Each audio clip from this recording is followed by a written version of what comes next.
અરે દીદી, અરે તું ક્યારે આવી ગઈ? હું તો ક્યારની આવી ગઈ છું, પણ તમે તો તમારા ઠાકોરજીમાં એટલા એકાગ્ર હતા ને. આજે તો હું મારા ઠાકોરજીને મારા બિઝનેસની પ્લેસ ઉપર પધરામણી કરવા લાવી છું.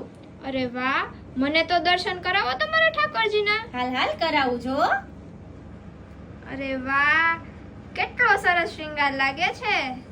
પણ તમે કઈ ખુશીમાં લઈ આવ્યા છો?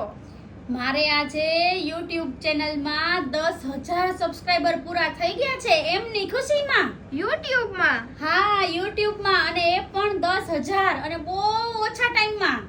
અરે વાહ. આ બધો જ શ્રેય હું મારા ઠાકોરજીને આપવા માટે અહીંયા લઈ આવી છું મારા ઠાકોરજીને.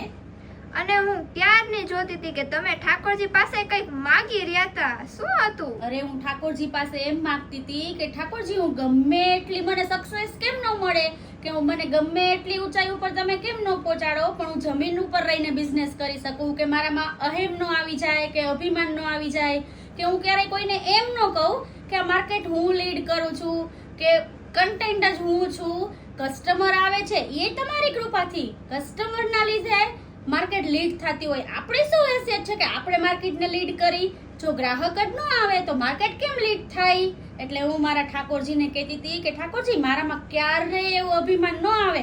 આજે હું બિઝનેસ કરું છું એ તમારી જ કૃપાથી થાય છે.